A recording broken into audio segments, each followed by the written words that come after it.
Live at Lunch. Live at Lunch with Ott and Hanny on 104.5 ESPN, Baton Rouge. What the hell's going on out here? Now, here's Jimmy Ott and Charles Hannegriff.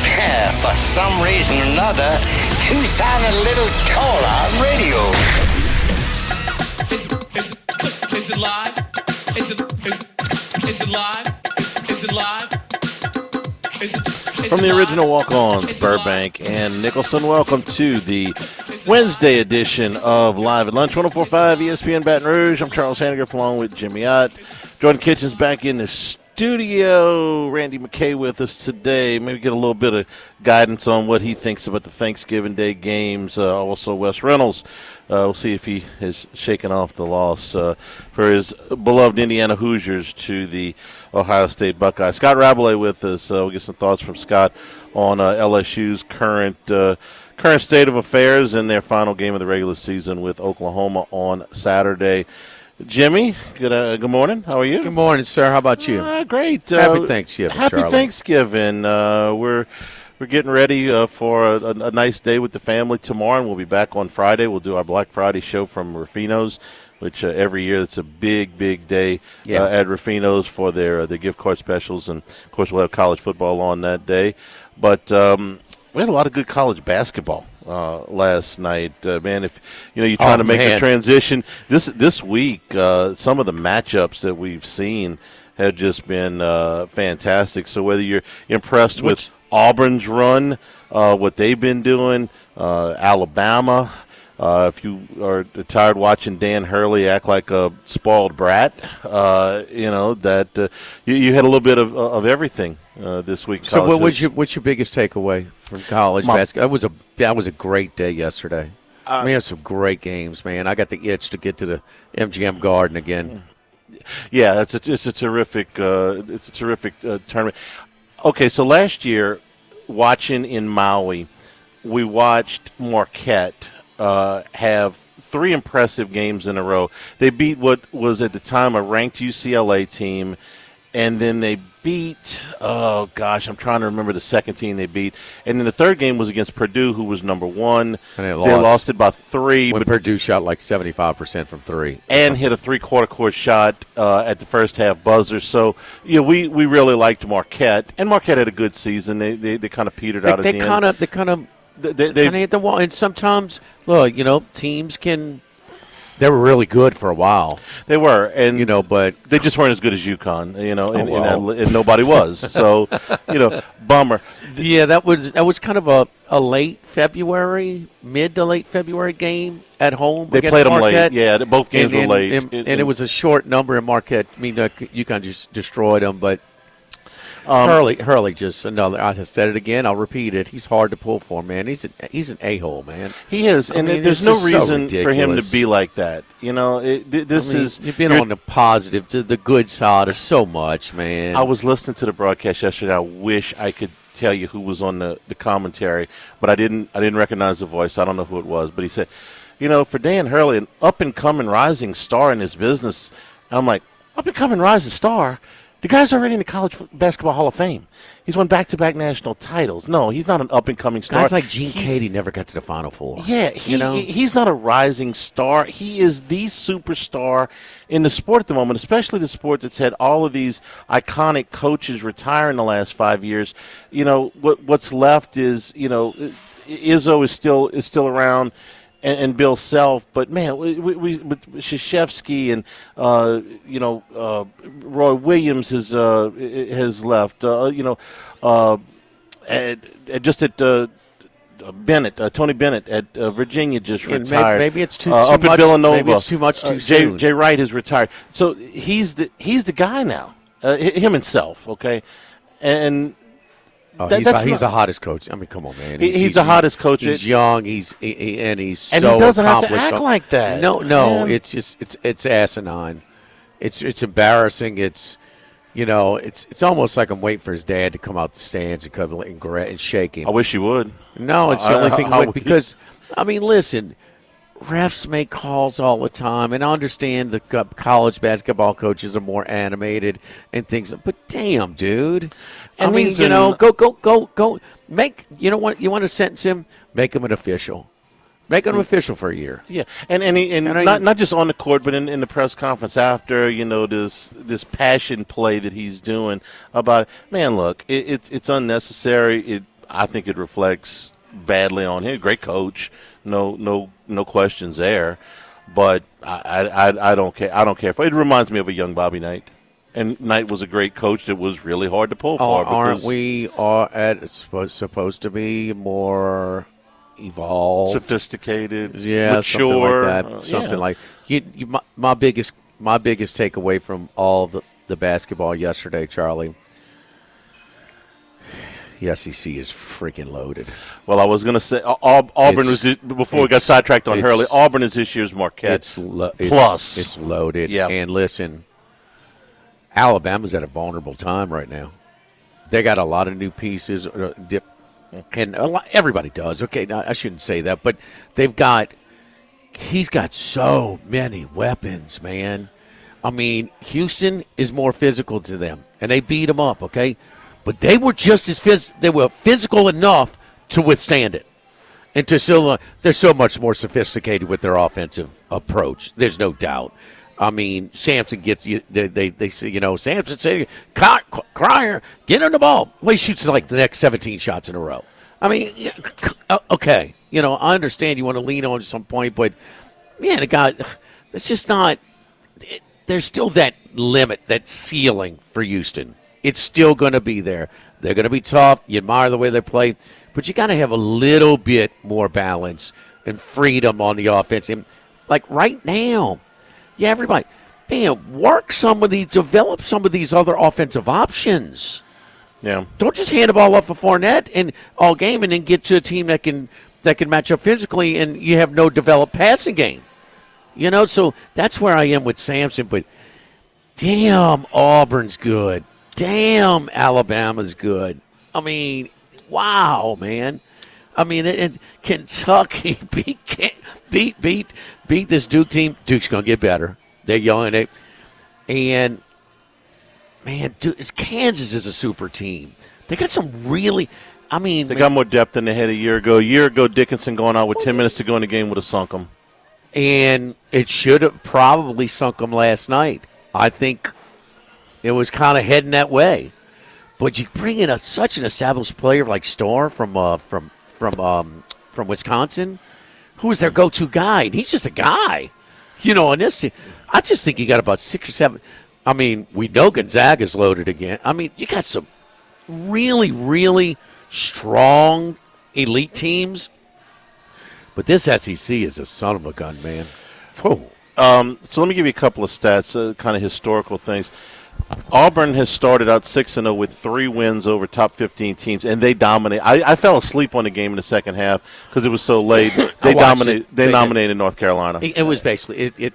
Not a whole lot changed. I mean, right. I drifted off somewhere around the 10-minute mark of the second half. Don't think they got it under double digits the rest of the way. So they are only the 3rd team in the last 40 years to open up with 3 top 15 wins in their first 6. So that's pretty healthy. Alabama's basketball history includes a lot of great athletic teams and some pretty good teams. Mark Sears went over 20 points again last night. He's now got more 20-plus point games than anybody in Alabama history. There's been some decent players go through that program. What? He's got more 20-point games than anybody in Alabama history now. So, yeah, they've got some depth, but they've also got a lead dog, and I think you brought it up earlier in the week last year in the tournament. I mean, he was great. He's got up, but I mean, when they went and played the game in Birmingham against Illinois, he scored 0. And here's your lead dog. He scored. How many teams can beat a ranked team by double digits with your league guy scoring no points? It just tells you they're all. They got a freshman who had like 2 points last night, who's like a McDonald's All-American. Yeah. Got another guy who's really. I mean, they got the big guy from Rutgers who had 16 rebounds last night. I mean, you're not going to see a more physical team than Houston, and so he is. So you got a little bit of everything, man. I mean, and there's still his teams get better over the course of the season. And I think we've got enough of a sample size that they're going to be – they're as tough as anybody. Now, I'm including Kansas. I'm including Duke when they get going. I'm including Gonzaga.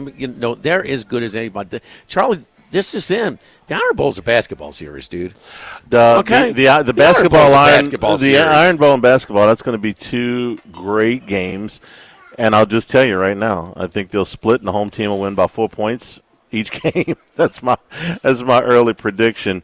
And the other basketball note, of course, from yesterday is that Houston got Senac, the kid from Newman that we talked about yesterday in second class. Bummer for LSU. It's been a really good class for them, but they're not able to get him. He's not going to sign until a late period, but committing to Houston yesterday. Yeah, Sears, who is listed at 6'1", but he went to the draft combine and got measured at 5'11" and a quarter. But I mean, and he doesn't have extreme quickness.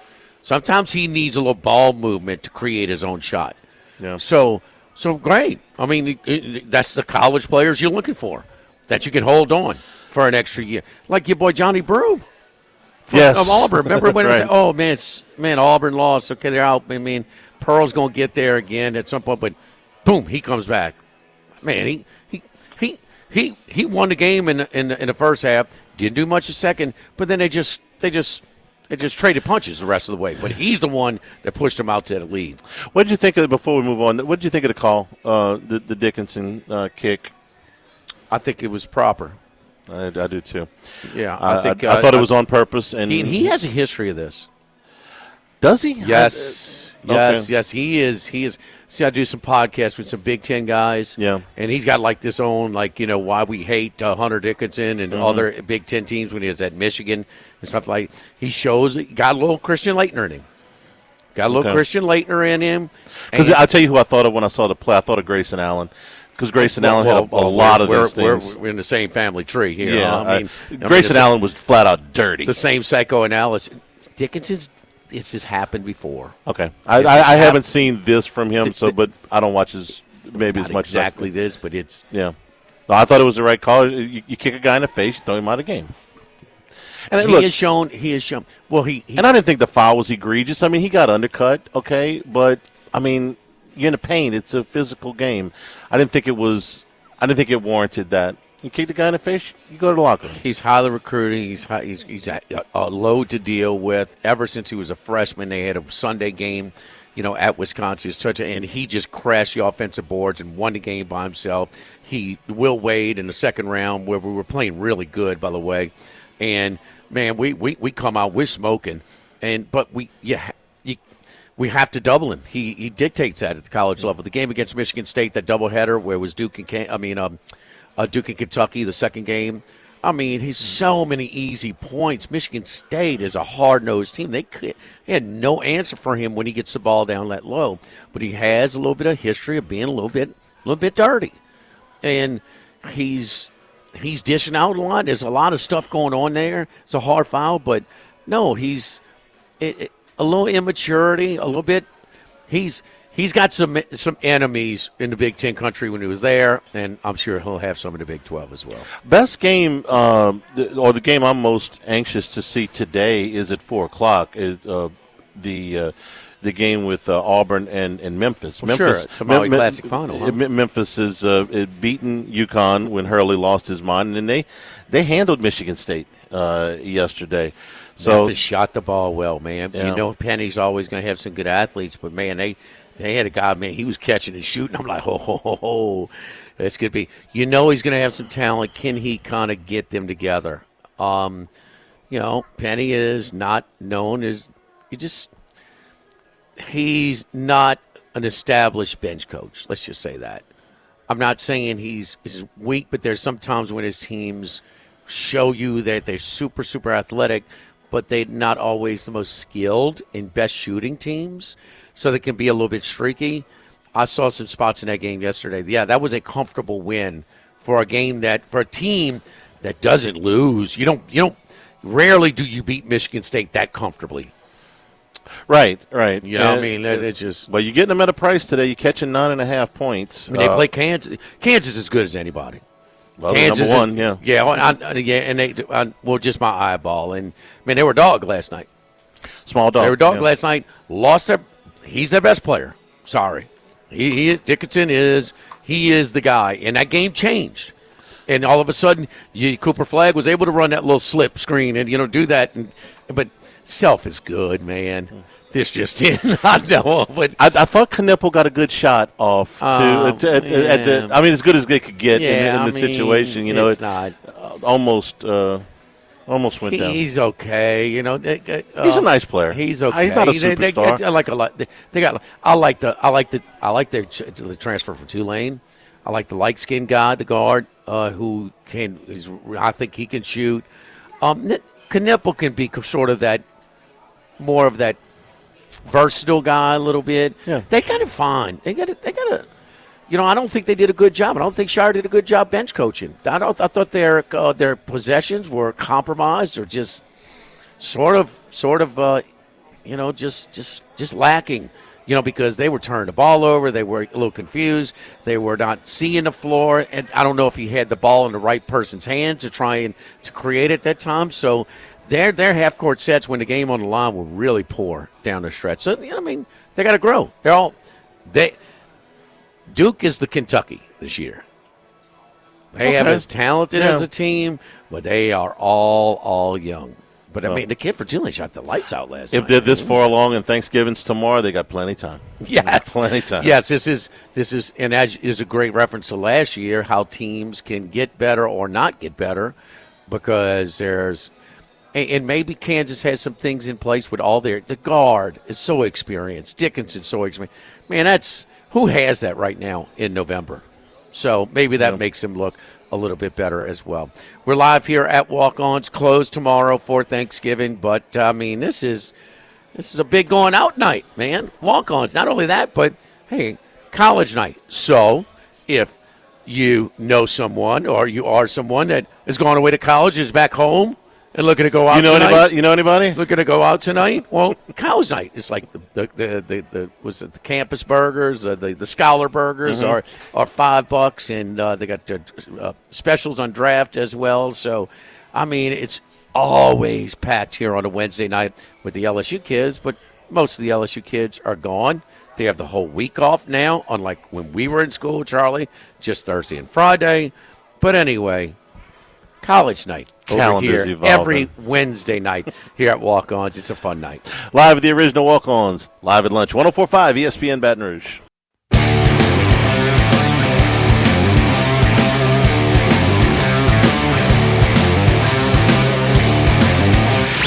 Live at lunch with Ott and Hanny from the original Walk-Ons on Burbank on 104.5 ESPN Baton Rouge. Shows available on demand at the new LouisianaSports.net, also 1045ESPN.com. New Handycast that Richard Dixon and I dropped on Monday night with a review of the Vanderbilt game, available right now. Search Handycast. Please like and subscribe at Handycast on YouTube.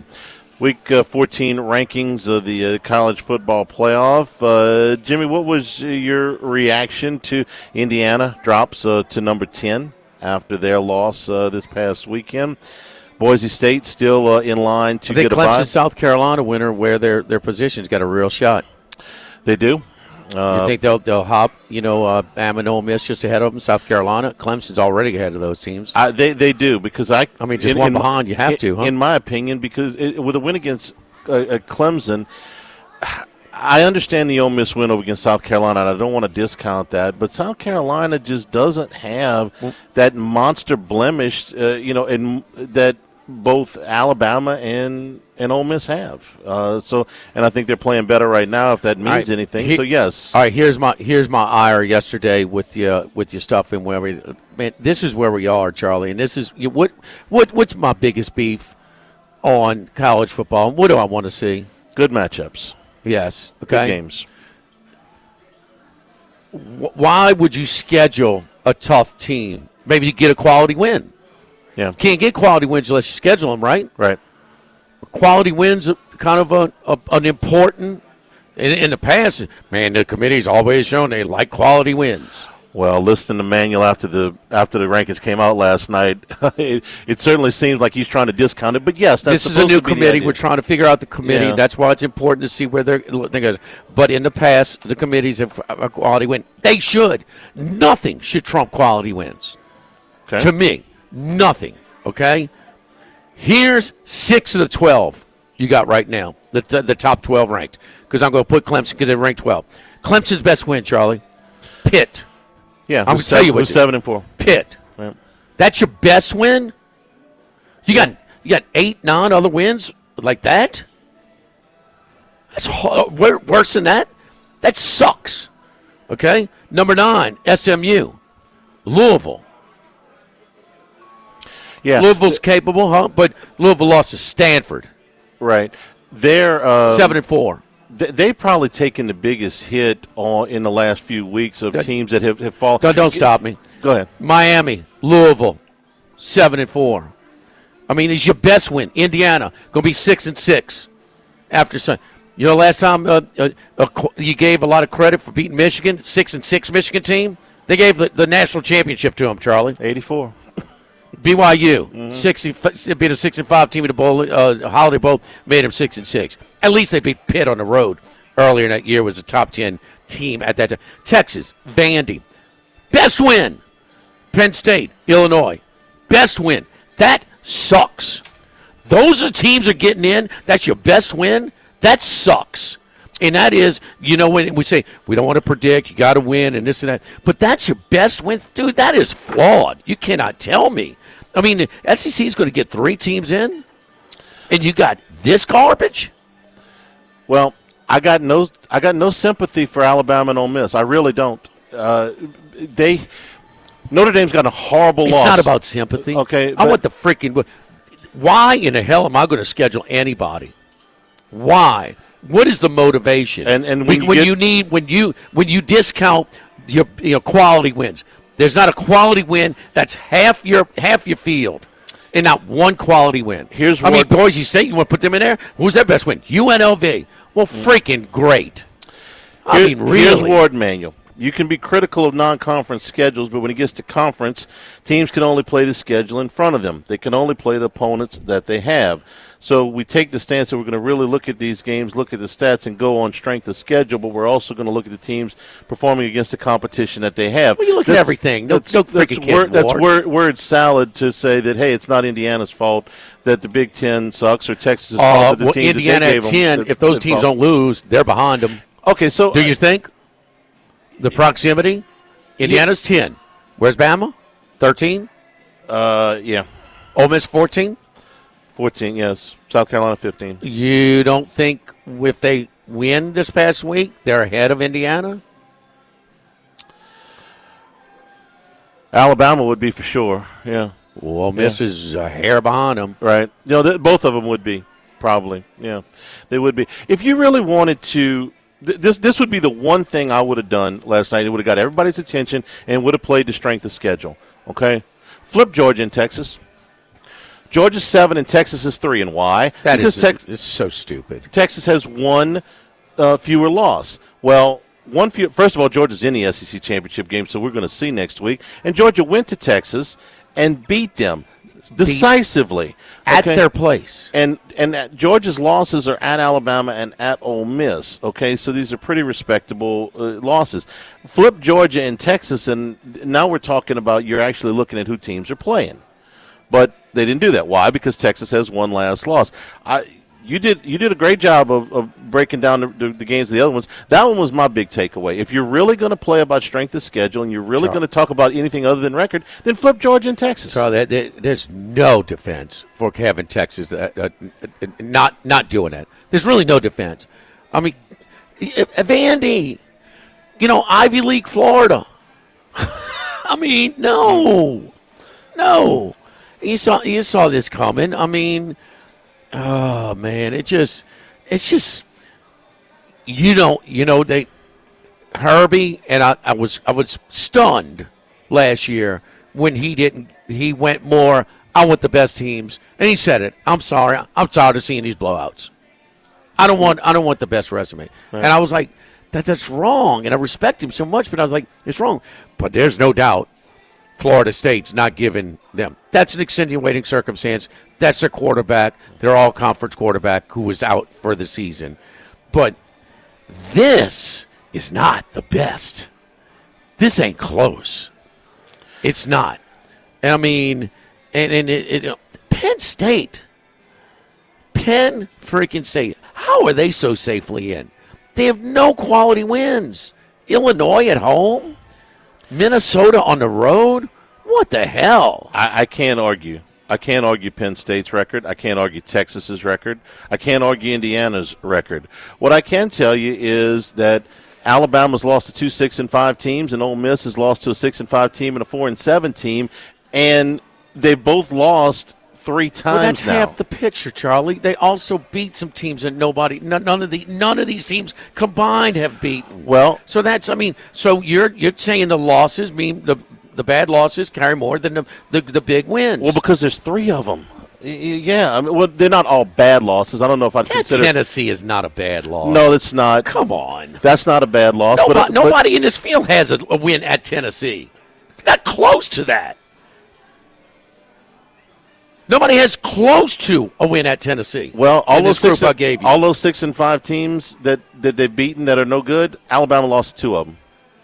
I mean, Penn State's beaten a whole bunch of 6-5 teams, and so is Indiana. They didn't, they're not any good, but they didn't lose to any of them. Bad losses are worse than are more valuable than big wins. When there's more than one, yeah. I mean, I'm gonna cut Notre Dame some slack because they had one bad loss. No. Notre Dame was not included in my list. Right. Okay. Exactly. No, they went to Texas A&M. I don't care if it's week 1 or week 17. No, they got it. They're not on this list. I'm not docking Georgia for the 2 losses that they've got because they were good losses, in my opinion. I would have Georgia way higher than what they are, and plus the Texas factor. I get it. But Alabama and Ole Miss have had their chances, especially Ole Miss, because Ole Miss had a lighter schedule. Bama had a tough schedule. I mean, they played one team, Mercer. I mean, no, they had a winning record. No, one team, Auburn, all year with a losing record. Yeah, that's right. Auburn's still 5-6. That's right. Yeah, they are. I mean, yeah. I mean that's Wisconsin, I think, is 5-6 now. They got to win to be, but it's still your best wins: Pitt, Vandy, 6-6 Michigan, Illinois, Louisville. Your best wins. You got a bunch of dog crap behind it as the other wins. That's the best wins. That sucks.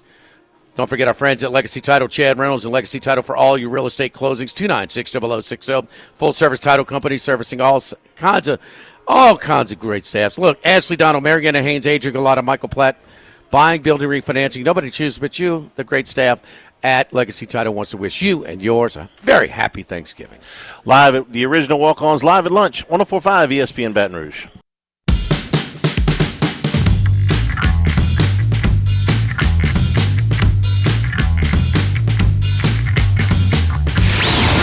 Lunch with Ott and Hanny from the original Walk-Ons on Burbank on 104.5 ESPN Baton Rouge. All right, let's go up to the mountains. Talk to the mountain man. I knew he'd bounce back. No problem, baby. Look, perfect 3-0 last week.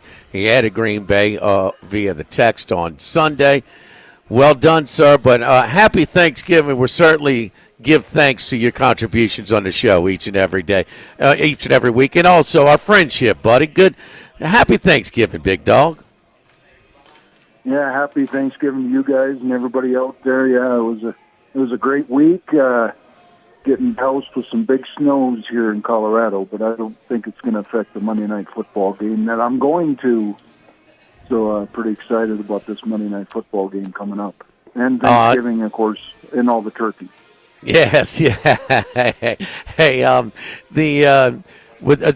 here at the original Walk-Ons, where it's our last game, but it's going to get a little chillier, so we're going to have the Chase Tyler Band pregame at 2 p.m., Charlie, to accommodate. Randy, chilly weather down here. What do you think?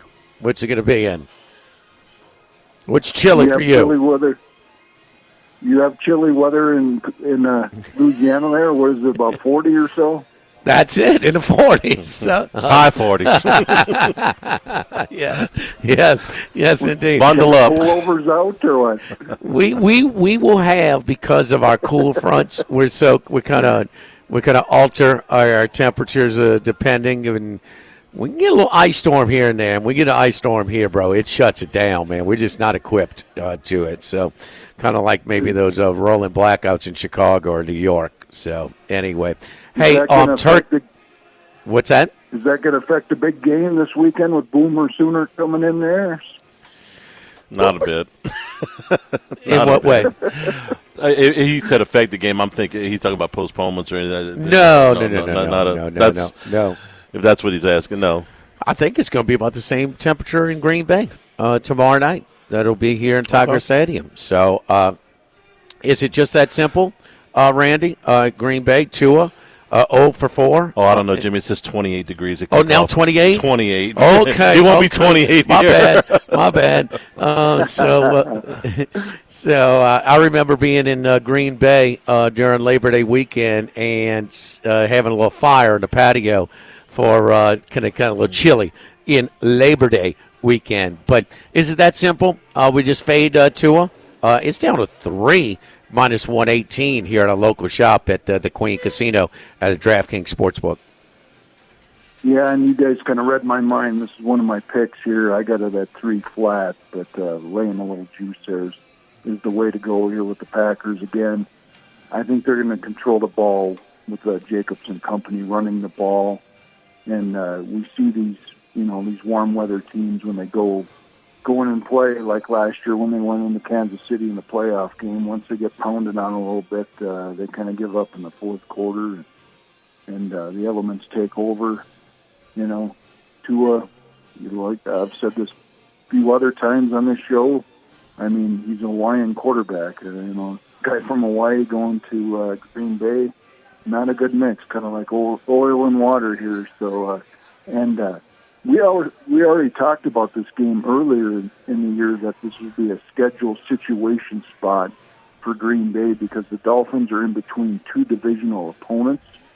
They played New England last week, and they got the Jets coming up here. Not 2 great teams as far as this year looking at it, but, sometimes in these spots, coming off a short week doesn't bode well here for the Miami Dolphins and their preppy coach there on the sideline.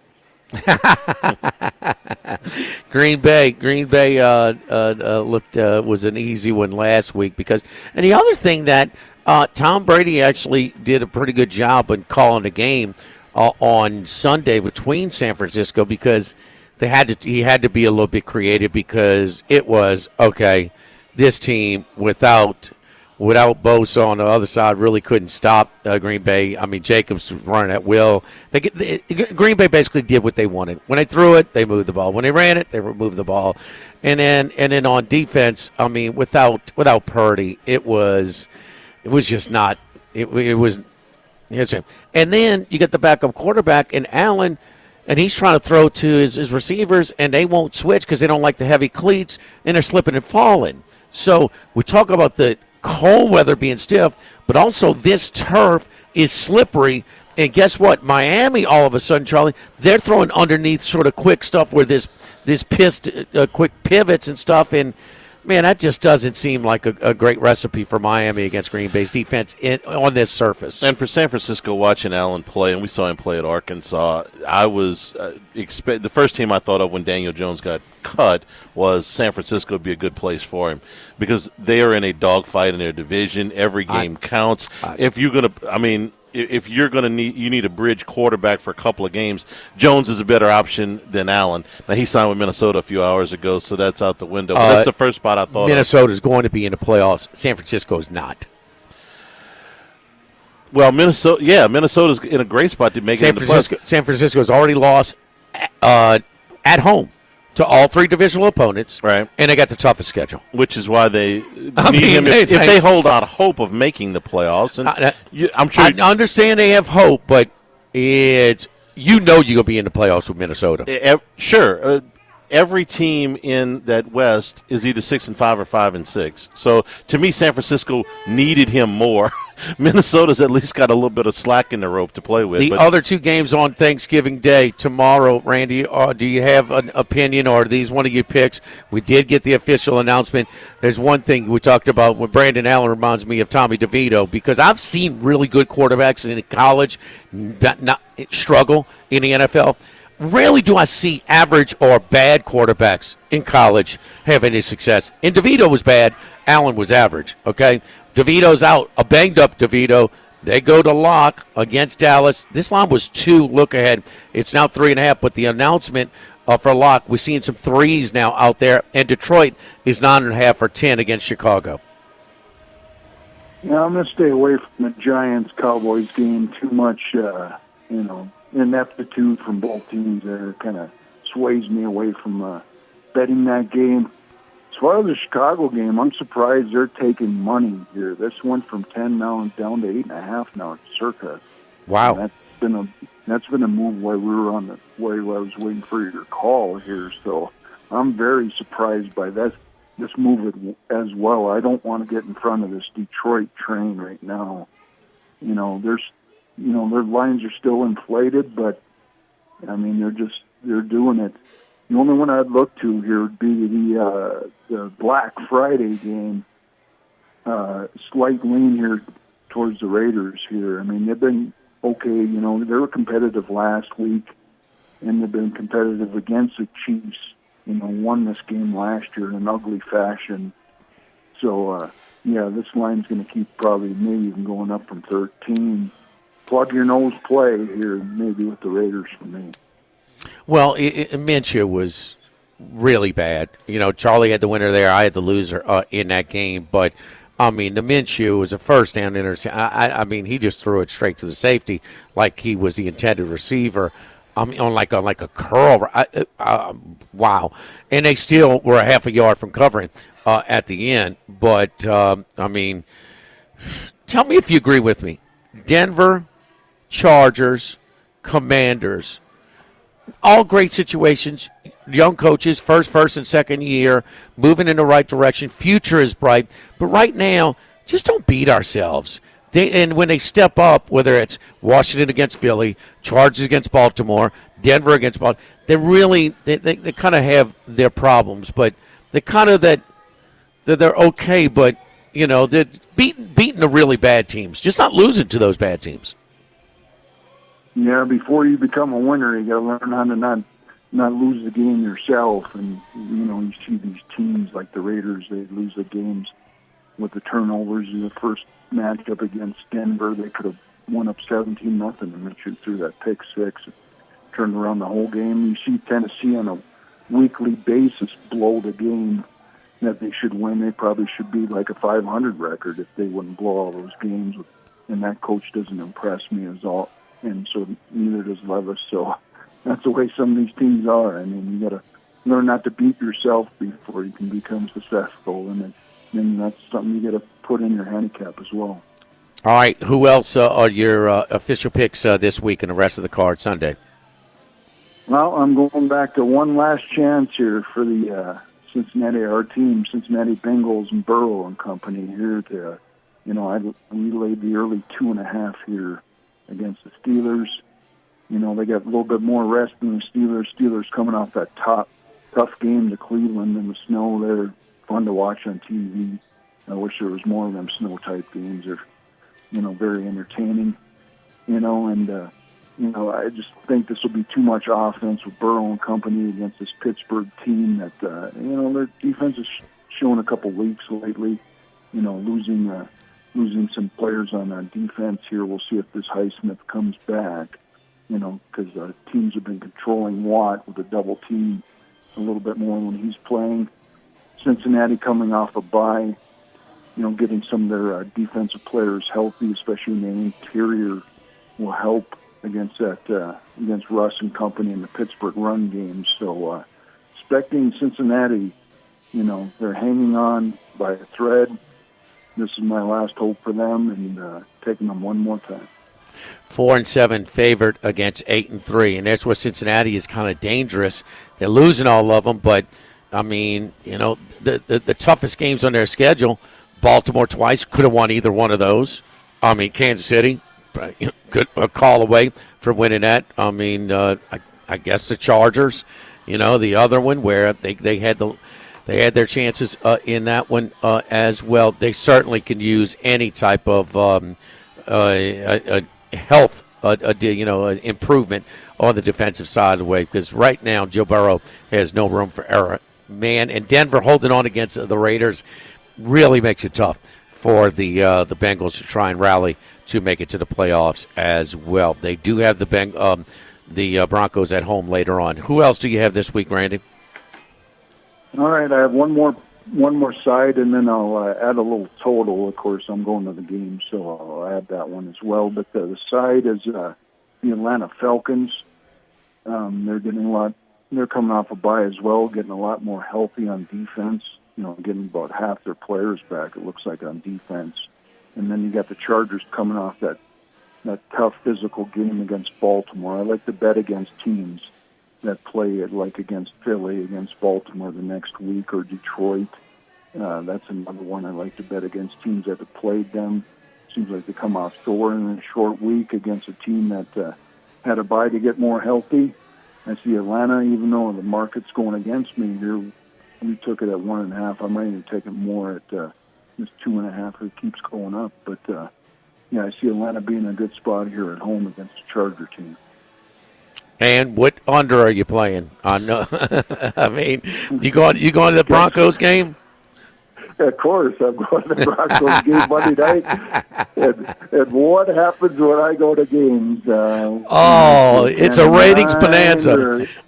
Use it at 13-12 game, right? The which 13-12? The Denver game. The Denver Colts? 13-12 or 12-11, whatever it was. It was one of the most worst games of the whole year. I was there, Charlie. I watched every bit of it. Yeah. I mean, the networks are trying to reach out to you to try and pay you to stay away from these games. So, I'm looking at maybe even a first half under and a full game under. Jameis Winston has brought some little bit of surge to this offense for the Browns, but he can turn it over both good and bad either way. So maybe he does some red zone turnovers. And this Broncos team has a very good defense.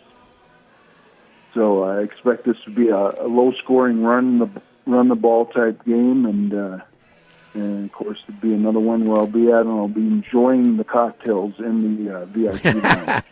Happy Thanksgiving to you, Happy Randy. Thanksgiving, Randy.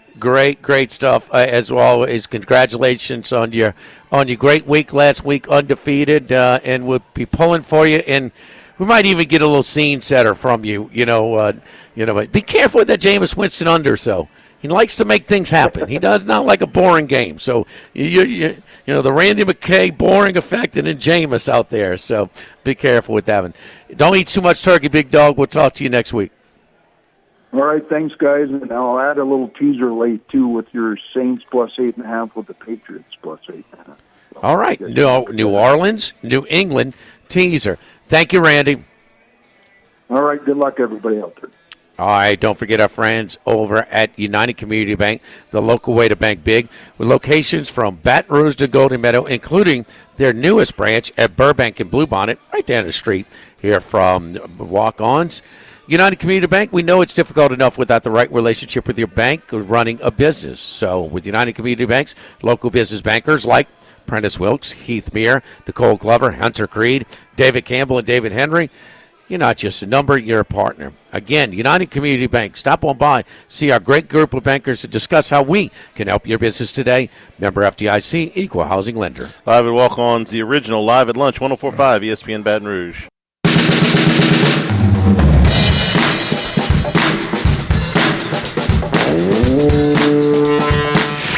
Live at Lunch with Ott and Hanny from the original Walk-Ons on Burbank on 104.5 ESPN Baton Rouge. Yeah,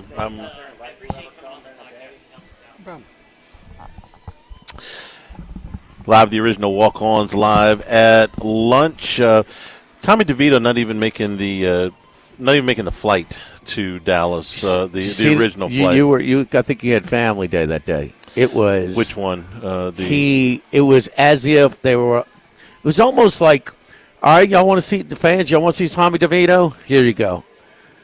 Charlie, that poor guy, look, he got beat up so bad. He had never had a chance.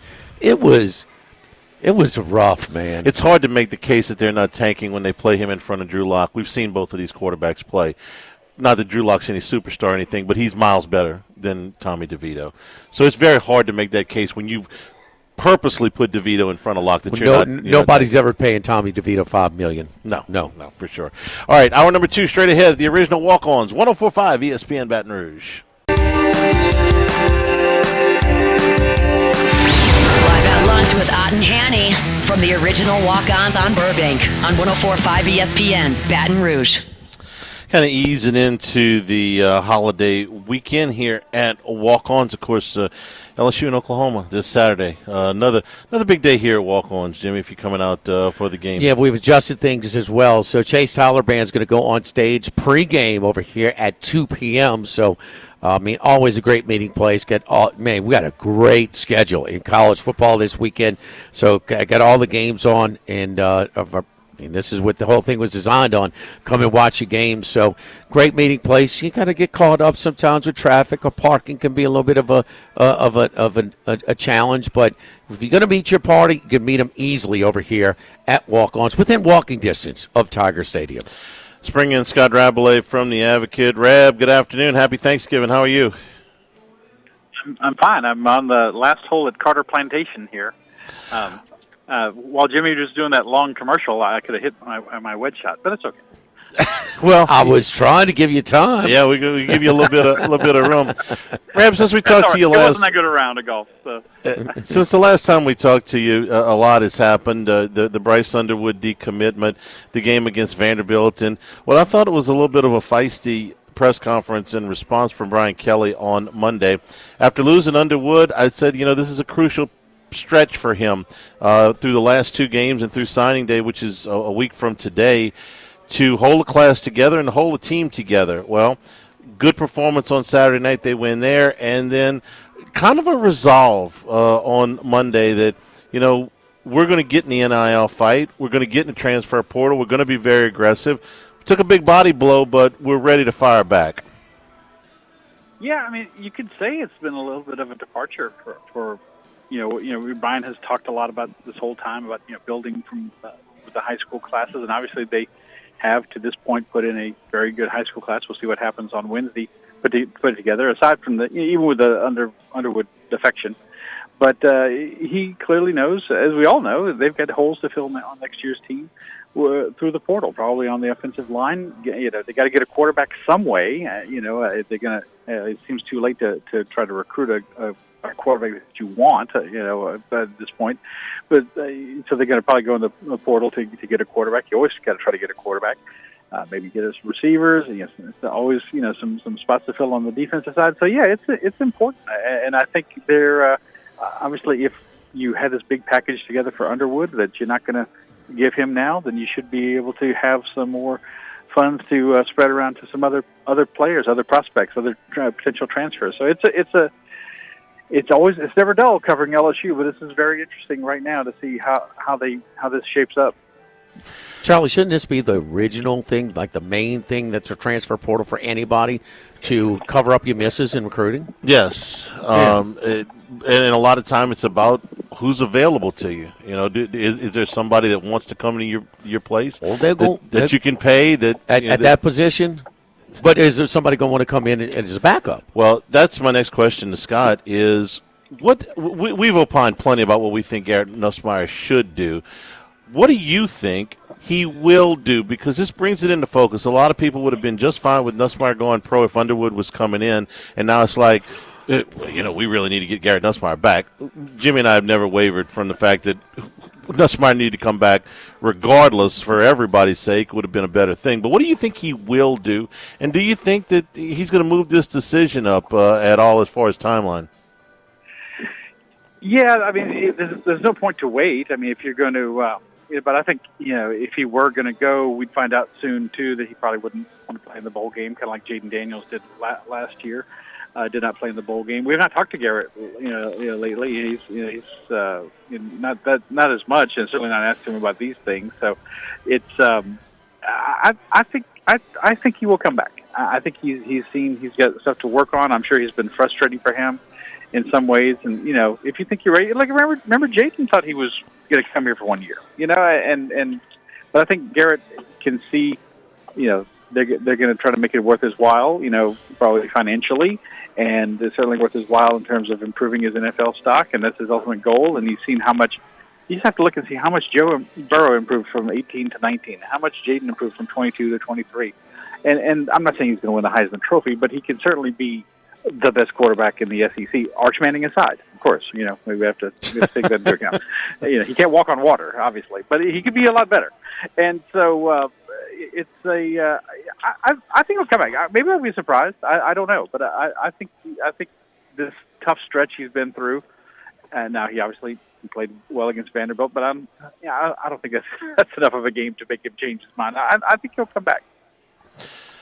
Where this sets LSU up to compete in this round, we speculated about it all the time.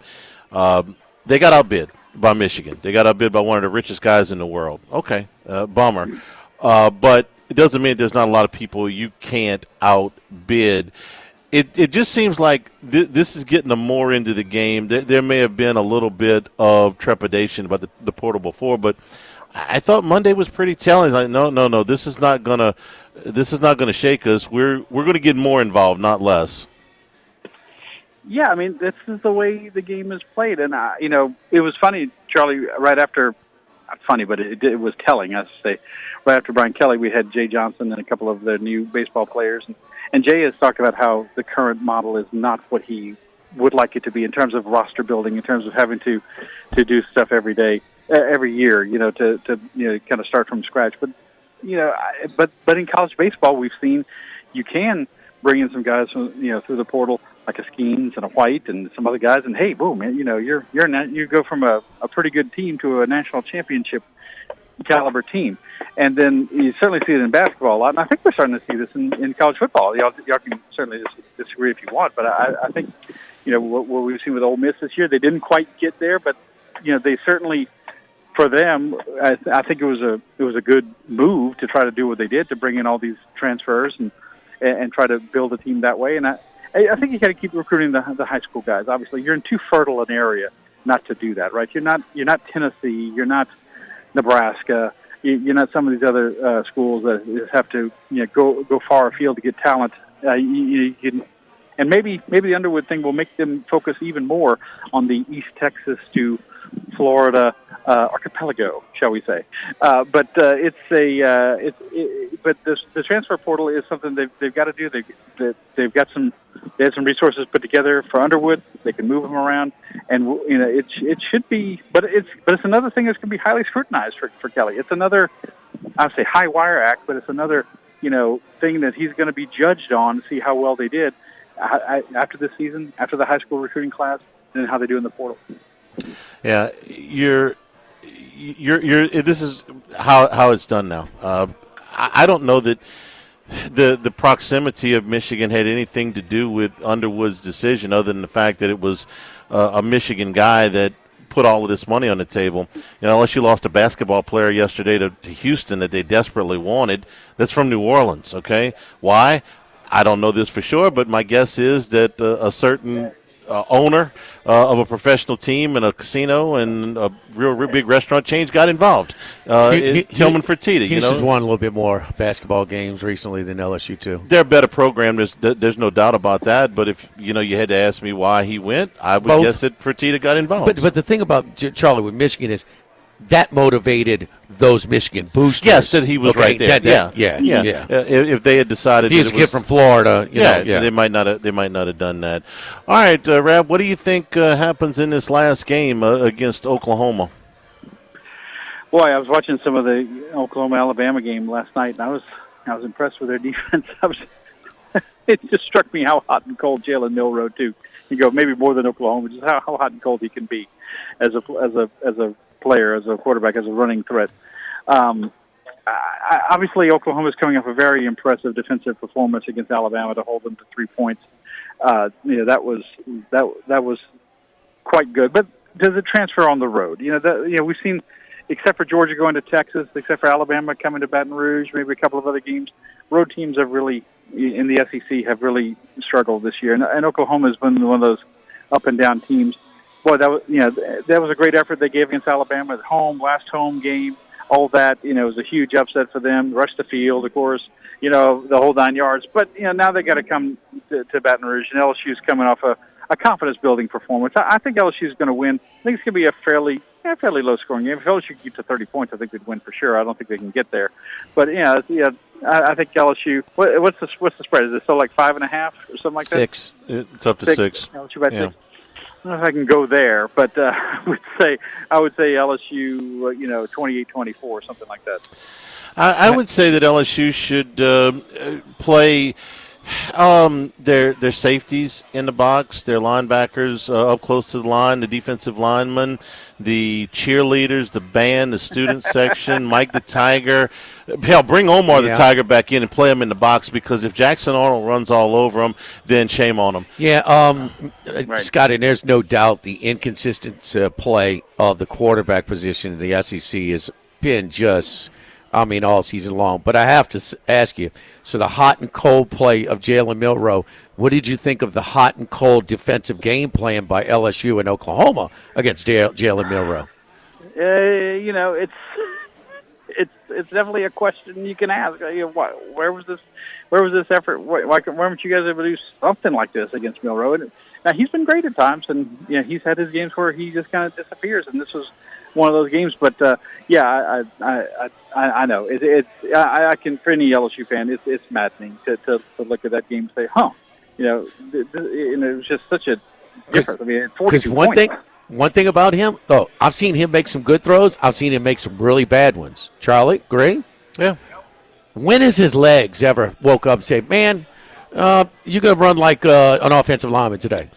There have been some low rushing games for him, but no, the legs always work. But did you see they had the guy, the lineman? They not bite? They didn't bite on the running back at all. Right. We ain't worried about him.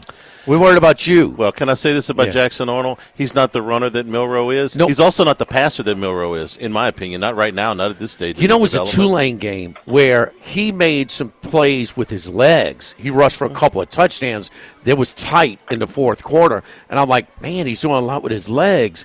Now, since he's come back, they're running more design runs for him. Yeah. Those were a little bit more off scrambles. Off scrambles. But he had a $131 against Alabama. If he runs for a $131 against LSU, I may not be able to hold my mind. Part was protect and lead too. Sure, in game approach, and they ran the ball with the running backs too. But if there was ever a game where you should learn from your mistakes, I'm talking about load the line of scrimmage, man, and make them throw. If they can throw it over your head, God bless. I mean, I know LSU safeties play has been terrible, but if they throw it over your head, let them win the ball game that way. No, but LSU's going to guys. If they don't give up some big chunk plays, I'll be surprised. 3 or 4. They cut down on them from the Florida game to the Vandy game, and Diego Pavia. But he still had a couple of a big pass or two. A couple of big passes, a big run. They'll be that. This team has shown so often they get out. They over pursue. They get out of position. They leave big gaps. For that to change in this game. So I think Oklahoma will get some points, but they're not an offensive juggernaut. You should be able to get stops and get them to punt as well. And then they've shown a huge propensity for fumbling the ball. So you got to win the turnover battle as well. Got to win that. Last thing before we send you back to the whatever hole you're on out there, Carter.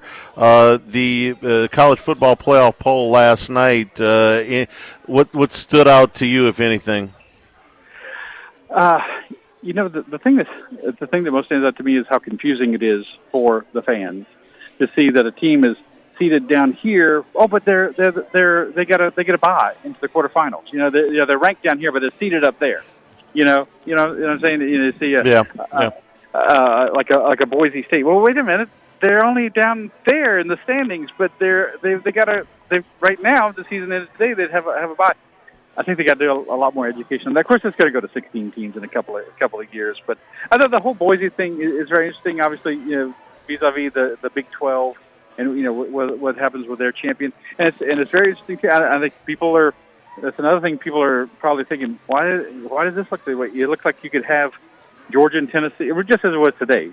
Georgia, Tennessee, and Indiana, Penn State playing. You're going to have those. You're going to have rematches. There's nothing against a rematch. You could have a team play 3 times in a season if they play in the conference championship game. It wouldn't be totally out of bounds. So there's a lot more education to go with this thing, but it's exciting, right? I mean, we're building towards this, and so it's December 8th, and it's a shame for LSU fans that LSU's not in it, but it's still exciting nonetheless to see how this is going to shake out. And won't take long before they start clamoring for 16, probably on December 9th. Well, I just ask you, if you're in the Big Ten championship game, if you win it, you get a bye, and you get Georgia on a neutral field. If you lose, no bye, but you get a home game against Arizona State and then Boise State. I mean, which one would you rather for your chances to get further down the line? I think it's a pretty obvious choice. Rab, we appreciate. Go ahead. I think the SEC. Everybody's like, can Alabama still get in? A 3-loss team could get in, but it's looking like the SEC is down to Texas A&M, Georgia, Tennessee. I mean, it's pretty much it, right? I mean, and only A&M because they can win out and get the automatic. I'm going to give South Carolina a chance because if they're impressive in a win against Clemson, if there's a 3-loss team that gets in, I'd almost rather it be them. And I know it may sound hypocritical because they lost to Alabama and Ole Miss, which is the 3 teams we're talking about. But damn it, Alabama and Ole Miss had their chances. They blew games that they clearly should have won, and more than one. Not just one game, but more than one game. And I think you only get so many mulligans. So they're the team that has the chance to make the best impression at the end of the season. No question about that. Yeah. Rab, have a happy Thanksgiving. We appreciate it as always. Thanks a lot, and we'll talk to you next week. All right, guys. Take care. Thank you. They're listing Oklahoma as a quality win last night. Okay. No. They're 6-5. They were just, like Red Winds, Oklahoma was listed in there. Mm-hmm. Like when they gave Ole Miss's resume. Ignore the brands. That they're 6-5. Florida 6-5. Michigan 6-5. Should the SEC have 4 teams in? Yeah. If Texas A&M does not, and that's going to be hard for Texas A&M to win both. Very hard. I've got much better chances. South Carolina. South Carolina's positioned close enough. They have the quality opponent on the road. They've done enough. Another quality win for them. I've got to put South Carolina in. I got them ahead of those other 2 teams. You want Ole Miss and Alabama out. I know that. Okay, but I'm talking about you're going to do this thing without 4 teams from the best conference. I think they're the best conference. Yeah. I got no problem saying that they're the best conference. And you don't think there's a little pressure to put one more in there? I'm sure there'll be plenty of pressure to put them in there. Indiana fell 300 yards short of their average on offense Saturday. I get it. I get it, but all right. Let me ask you this: will there be 4 teams? Yes. I think they're going to get to 4. Figure out which one then. Should there be 4 teams? If I knew that, you feel differently about that. It's the best conference. Okay, it's the best conference. I got no problem with that. I got a problem with where South Carolina and where Ole Miss and Alabama are. They've had. They're out. They're not. They're not. They positioned them low enough to where South Carolina's jumping in with a win at Clemson. Huh? And okay, then let me see that happen. I'm making my case for the 4th team. If it's between those 3 teams, that it'd be South Carolina and not Ole Miss and Alabama. And the reason is the games we've heard your commentary over the years. We know your reason. Your reason. I don't have a hatred for Ole Miss the way I do Alabama. Okay. Don't forget our friends over at Relief Windows, reliefwindows.com. The best warranty in the Gulf South. We also do. We do windows, we do doors, we do siding, shutters, for all across homes in Louisiana and Texas and Mississippi as well. Delivering quality window replacement, door installation, custom siding solutions for both existing homes and new construction projects. At Relief Windows, we're dedicated to exceptional craftsmanship and outstanding customer service across the Gulf South. Give us a call at 230-5652 or go to reliefwindows.com. Live, the original walk-ons, live at lunch, 104.5 ESPN Baton Rouge.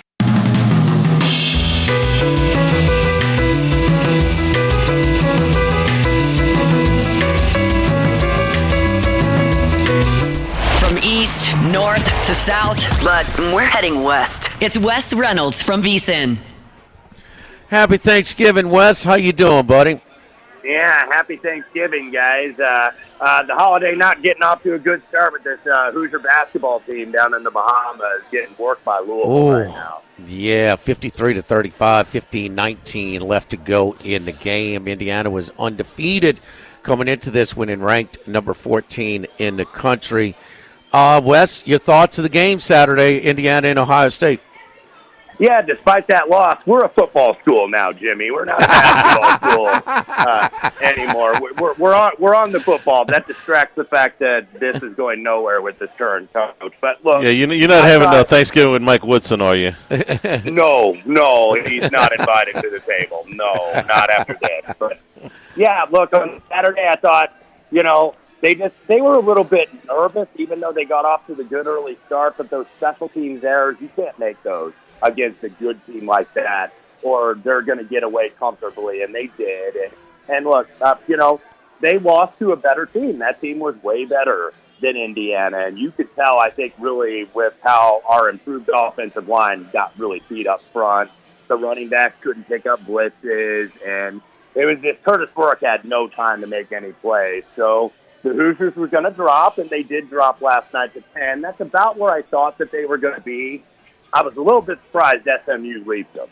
That gave me a little bit of concern because I don't know if there's going to be a way to get 3 ACC teams in, but it's possible. It's more possible than it was last Saturday. I still think Indiana's in okay shape for the playoff, but, you could still use maybe a little bit of help, which they did get on Saturday night. So if you say they're in okay shape right now, had you not had the carnage in the SEC last week with Ole Miss and Alabama, do you think that had Ole Miss or Alabama won, not lost, that Indiana would be behind them right now? There's a possibility because if you looked at the amount of spots that teams dropped last night, like Alabama dropped 5, who's double-digit as touchdown favorites against Oklahoma. Indiana dropped 5, losing at Ohio State, who's the clear number 2 team in the rankings.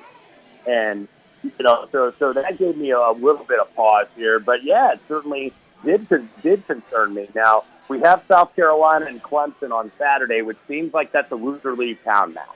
Like the loser is out, and the winner at least still has a chance to go to the playoff. And then, could use Texas beating Texas A&M.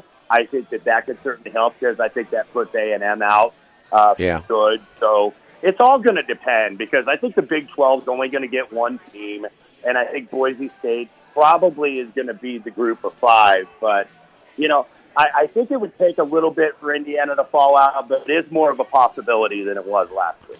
Charlie, I guess, if Alabama and Ole Miss were 7 and 8 last week, they win, they're not going to drop. Right. Yeah. So Indiana would have been behind them. Yeah. And with only Purdue, they're not catching them. And, the other thing, this Big 12 champion, potentially not only not getting a bye, but maybe not getting an automatic bid at all if, a certain scenario comes out there where Boise State and, say, Tulane soak up the last Big 2 10 spots. champion. Big 12 champion. Oh, Big 12. You champion. said Big 10. Okay. I meant Big okay. 12. That's another storyline to watch in all of this. Wes, I'm conflicted on the game because I thought that Indiana was super ready to play. I mean, my goodness, 3 and out and then 70-yard touchdown drive. And I thought that they did some things that are uncharacteristic and that are easily fixable with the 2 special teams touchdowns, which resulted in 14 points, which is that's not usually what Indiana does. But then again, I look at it and say, man, 151 yards. That's 300 yards. That's 300 yards below your average, And so, I mean, it's just a tough deal. I mean, there's no getting around it. They've dominated the schedule, which has not been tough. And then they were competitive for a while. I'm just kind of conflicted on it because I thought that Indiana showed enough for a big enough stretch, and I think Ward Manuel alluded to that last night interview, to kind of warrant where they are. But, damn it, they're letting you know, Charlie, they were going to drop them below Ole Miss and Alabama if they didn't lose.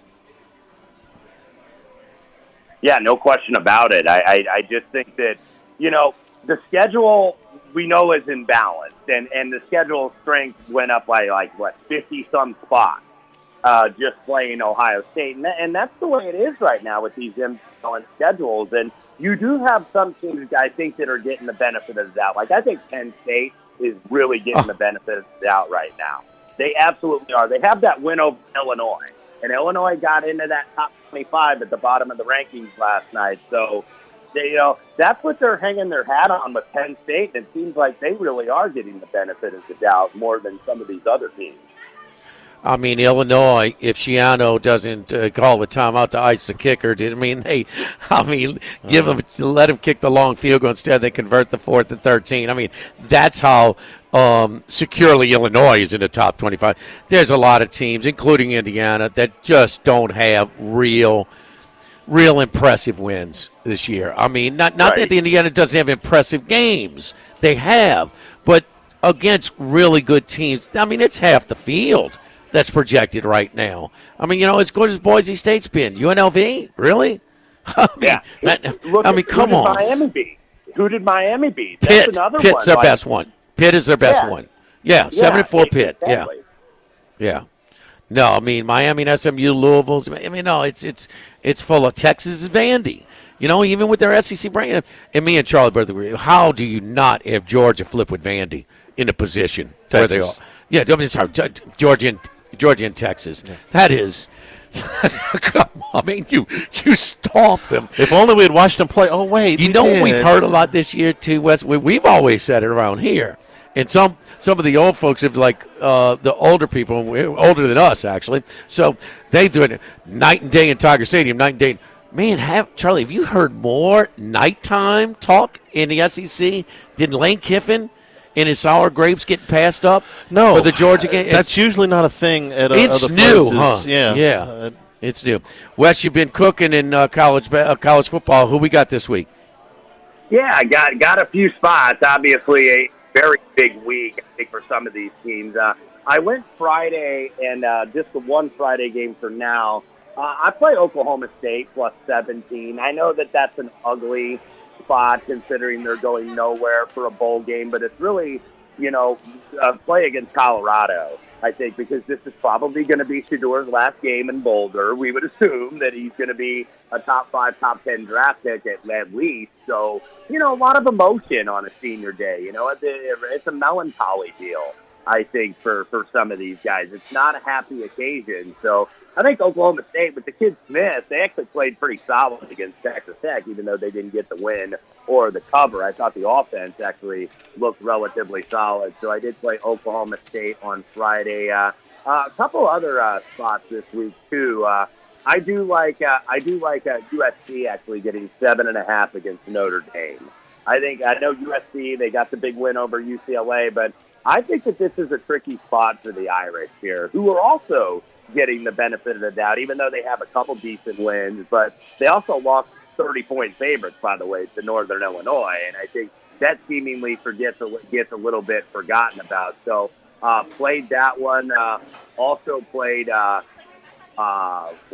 Vanderbilt plus 11 against Tennessee. Can Diego do it one more time and cover as an underdog? I think a lot of these teams I'm playing against this week that are in the playoff, and I know people want to play them because it's like, okay, they got to win or they got to look impressive, but you're paying the tax in some of these games. So did play Vanderbilt as well as double-digit underdogs, and also kind of like the Aggies a little bit against the Longhorns this weekend. Yes, Charlie did a good job of getting on that early line. I was flabbergasted. He's calling my banker. I mean, probably bite me right in the butt. But man, look, 7.5. You did get the 7.5 before it. Right when Max told me Sunday morning, he goes, "That ain't gonna be there long," and I said, "Yep, gimme." All right, in the pros on Turkey Day. Also, who are we looking at, Wes? Yeah, I played the dogs with the Bears, and the Tens have disappeared now because I think the Lions got a little bit of injury concerns. And look, favorites have been cooking in recent years on Thanksgiving Day, but I do like the Bears. I just think the Lions, you are buying them at the tip of the market, and it's Thanksgiving, and it's a standalone game. I think the general public will be on it, so I took the Bears. Maybe a 10 is going to show again tomorrow. When the public gets more involved in the morning. But do like the Bears in that spot. Also like the Carolina Panthers +6 against Tampa Bay. Carolina was right there against Kansas City last week. It was just they left too much time for Mahomes, and you know what happened. He's going to go down, and they're going to get points, and they're going to win the football game. But Tampa Bay, I think, is getting a little bit of the benefit of the doubt here. They beat a horse with the Giants, or DOA. We'll see how they look now with Drew Lock apparently going to start down in Dallas tomorrow. But Carolina, I think, is still one of those teams that are out of it, but they're still trying. They're still giving an effort. They're still playing hard. So I like Carolina +6 against Tampa Bay. All right. So, I mean, we at Thanksgiving, we turn the corner. You know, we turn the page. You know, the Christmas trees come up. You know, do you have the Coach Sig Christmas sweater? With the Marlboro sort of, you know, I saw that at game day. What a great gift for him. It is on order. It is on back order, like the Lee Corso sweater. Because in that famous photo, it's on back order. So hopefully it arrives by the time we're in the playoffs. There you go. Because we can't wait. You know, during the holiday schedule when you get in with humans and you start singing "Last Christmas." I mean, nothing warms Matt Human's heart like a little wham "Last Christmas." Got to get video of that. Got to get that. He's all about the wham for sure. Yeah. He goes, "Who's that band?" I said, "Last Christmas, Matt." Wham. He's like stick to the Andy Williams and Bing Crosby. Yeah, Nat King. The Nat King Cole of Easton. Yes, indeed. Wes Reynolds. Wes, thank you, man. Happy Thanksgiving. Good luck to you this weekend. Happy Thanksgiving. Thank you. All right, Wes. He's been hot, Charlie. Gosh, yeah, he's been hot. Running really good. Yes. He's off his Colts this week, though. He was 1-1 in pros, but 3-0 in college. Don't forget our friends at Supreme Rice. I'm going to do the parboil rice. So I take the turkey, I cut it up, put it in a little tray, boop, put that whole thing in the pot, in my gumbo. The meat just comes off as you slow cook it, and man, with a little parboiled rice, it's restaurant quality rice, man. I've been trying forever to try and get that rice at a boil or steam at home to get restaurant quality. It's parboiled rice from Supreme Rice. And, of course, they're part of the Climate Smart program, talking about reducing methane emissions and preserving water conservation. The future and generations of Louisiana farmers can take advantage of the same things that they have available to them today. Supreme Rice down in Southwest Louisiana since the 1930s. Support our Louisiana farmers. For more information and great recipes, go to supremerice.com. Take a break. Be back here at the original Walk-Ons, Burbank and Nicholson, live at lunch, 104.5 ESPN Baton Rouge. Live at lunch. Thibodeau Store, ThibodeauStore.com. Terrific specials right now on the website at ThibodeauStore.com. These are a lot of great gifts here and sales going on Black Friday, all the way through Black Friday. Cajun cooking specialties, shipware shipped right to your door. This includes the Cuisinart stainless steel sets. They are available right now. Get on the website. Also, at Christmas time, here in the holiday season, they sell a lot of Cypress furniture. These are custom-made Cypress furniture. We've got swings, we've got rockers, we've got gliders. Cypress furniture, great, unique gift from Thibodeau's store. Cookware for the holidays includes the cast iron pots, plus the big Lodge pots, the Macware pots. The roll-around combos are also available. Tool storage, power tools, and hand tools available. Again, on the website, terrific discounts available right now, and delivery is available. So if you're shopping for Dad or just shopping, period, do it at the Thibodeau store. 900 St. Patrick Highway in Thibodeau, and online, ThibodeauStore.com.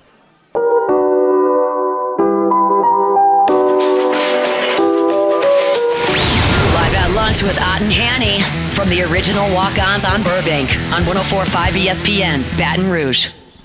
Yeah, we've been talking about the year-to-year stuff in college football. The rosters changed so dramatically. College basketball is even more dramatic. It's just become so much more. And look, always to a certain extent, you could turn a roster over with a big recruiting class. You could always do that in college basketball. But now, man, so much more volatility. I give you Louisville. The last 2 years, it's a very strong argument to be made that Louisville was the worst power conference team in the country. Oh, no, yeah. The last 2 years. Yeah. They were 4-28 and 8-24 the last 2 years, 12-52 combined. They are beating what is, for the moment, a ranked Indiana team by 34. This is the first year for Pat Kelsey, who was, Jimmy, can we say a much lower profile, higher than we expected out of Louisville, coming from Charleston? I mean, he had a good record, but he was not a huge name or anything. No, Louisville's a top 10 job. Maybe top 5. Both Kentucky and Louisville hired much lower profile than what you would. Their you would budget, think. Their budget's always in the top 5, always. And they have now the ACC affiliation. Man, they got it all, man. There's a ton of support, and yeah, I mean, it's Charlie. To turn it off from as bad as they were. I mean, they were, like I said, I think they were the worst power conference basketball team the last 2 years. And he is in November. Don't you think, and even more so in college football, it's college coaches are the continuity. They stay longer than college football coaches, and so they have. But year to year, the rosters are even more turnover than football, but the coaches are so much more impactful. So Bill Self is always going to have good teams at Kansas. I mean, he's a Hall of Fame coach. He's been there a while, and he's got great support. That's maybe a bad example. But I don't know that you're I don't know the continuity. We're talking about continuity or lack thereof. And I'm just, I mean, it's harder because you can lose, but I don't know. When Izzo hangs up his whistle and it does the same thing, I think you've probably seen the last of the 25-year coaches, the 20-year coaches. Mark Few, okay. I should have put him in there. I think you're going to probably see a lot closer to the 10 to 12-year coaches. Are going to be. How long has Pearl been at Auburn now? 10 years. I could see him there for another 10. He's got his son on staff. You'll be able to count him on one or two hands, as opposed to Barnes. Before. Barnes has been there a while. Yeah, this is the third act for him after 2 long runs at other places. Hurley's so mentally stable, he'll be there for 20 more years. Huh? Well, he certainly turned down every offer. I think there'll be less of it. I just don't think you'll see as many. Like to put for your point, Louisville, it's not unrealistic for Louisville to go make a run at Hurley last year. No, but they made a run at Dusty May, and Dusty May picked Michigan. If we're going to assume that the money was comparable, doesn't he have some ties there? Oh no, he's an Indiana ball a manager, team manager. He's not a ball. He picked. We talked about that day. It was like, which one would you pick? He picked Michigan. He just a little Big Ten in his blood. Mm-hmm. Little Big Ten in his blood. I speculated at the time that he might have been concerned at the time about the future of the ACC and where they were in the pecking order as far as money.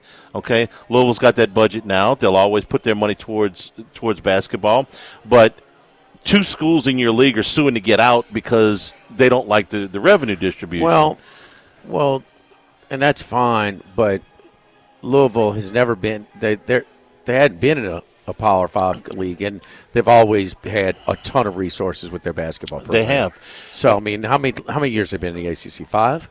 No, it's more than that. Is it? Yeah. Lamar Jackson was in the ACC. Okay, that was. They were. I think it's 12. 10. I think it's close. More than that. Somewhere around 2010. The years speed up, Charlie. When you get well, older, they blend. They blend.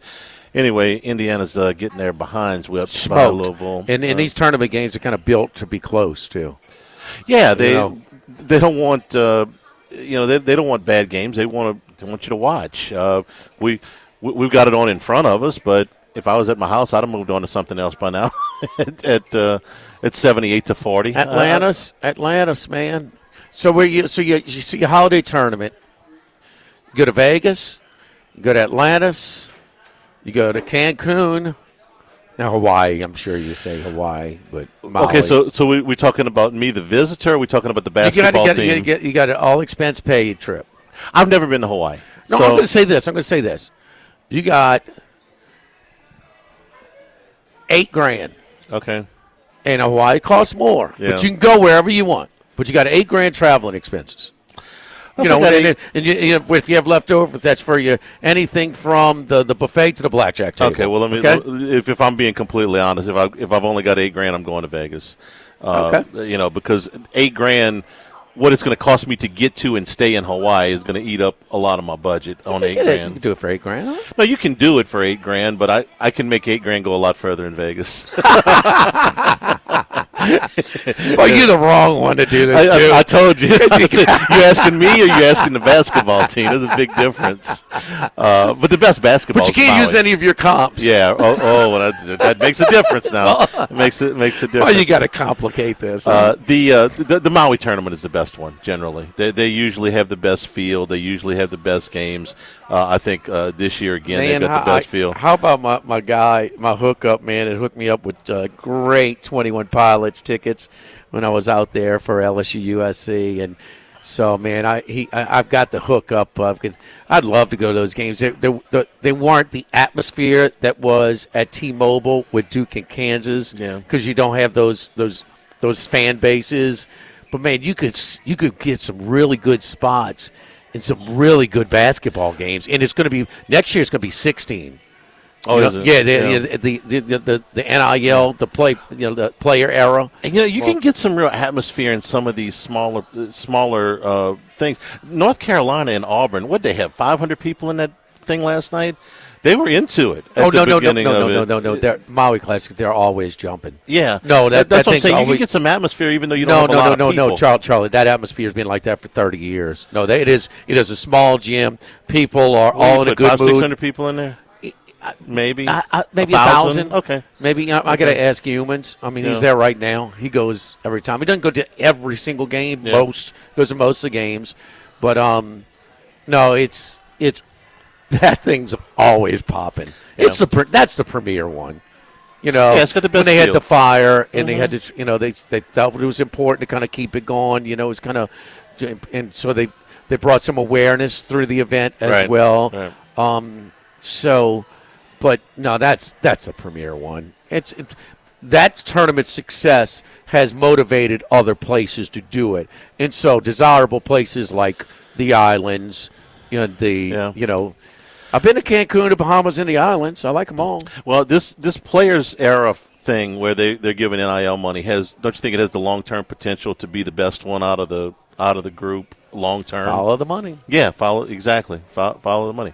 Yeah. You remember the Great Alaska Shootout used to be one of the best. Great ones? Alaska Shootout was a great, yes. The Great 81 LSU team went up there. You know what? I don't even think they have Chaminade playing in this year's. They may have. They were always kind of had that Chaminade. Yeah, that's right. But they've brought in some blue bloods the last couple of years. So we got the final tonight, huh? Oh, it's Auburn at 4 o'clock. 4 o'clock. Yeah, Auburn and Memphis. Memphis a little bit of a surprise. 9.5. Alabama should probably win the player era, because that was kind of flip-flop. That should have been the first round. I'm playing Rutgers tonight. Yeah, Rutgers barely beat Notre Dame. They got the two pro guys, but they lost to Kennesaw State on Sunday, and were lit down 21 and rallied to try and make it a game, but both of those guys are freshmen. Let's see if they're better, as they go. There we go. Kind of like our Hey, don't overreact to ugly offensive football in week 1. Yeah. Don't overreact to November basketball. Because if you've got a talent level, let's see if they can play themselves into a role here. Well, they are not. They're not there right now. I get it. No. They Alabama. That's game tonight at 9:00. Alabama's playing Rutgers. Yeah, 9 o'clock. I mean, Rutgers can't play with them right now. I want to see how close. I want to see how far they are. I think it's pretty far. That Houston. At 9 o'clock tonight, I may have a glass of wine in my hand. I want to watch something. I'm going to watch that. Houston and Bama in the first game. I don't know. It sounds like they draw out a hat. Huh? I mean, that was kind of what that one in the finals. That was bad. Don't forget our friends over at Dana Brown at the law offices of O.C. Brown, your law firm for a lifetime. His great staff over at the law offices of O.C. Brown wants to wish you and your family a happy Thanksgiving. Happy Thanksgiving holidays during this. And if something does go wrong over the holidays, something that's not planned, obviously, need some help, hey, pick up the phone and call us up first thing Friday morning, 343-1111, or go to law offices of ocbrown.com. That's right, ocbrown.com, and you can do it all online. It's very easy as well. So both Charlie and I have used Dana's specialized team of attorneys, different reasons, different stages of our lives, and did not hesitate whenever a situation arises for some of our friends. Downtown, Dana Brown, 343-1111, and ocbrown.com. Back to wrap it up at the original Walk-Ons, 104.5 ESPN Baton Rouge. Live at lunch with Ott and Hanny from the original Walk-Ons on Burbank on 104.5 ESPN Baton Rouge. Wrapping up here at Walk-Ons, another big weekend here. The holiday weekend, of course, but LSU and Oklahoma on Saturday. Get out early. We moved the band to pregame. Yeah, 2 p.m. Chase Tyler Band performs over here. It's always fun, man. So make this your meeting place before last chance, man. Last chance. Go to Tiger Stadium. How many months in the offseason? Man, can't wait. Oklahoma, first damn trip ever for this legendary historical program. OU coming in. Boomer Sooner. We will be working on Friday, 11 o'clock start from Rufino's. It's their big Black Friday sale with holiday gift cards available. We start at 11 o'clock, back to the normal time on Friday. Have a happy Thanksgiving, everybody. For Jordan and Jimmy and Max, I'm Charles Henniger saying thank you and good afternoon. Stay tuned for Hunt Palmer, 104.5 ESPN.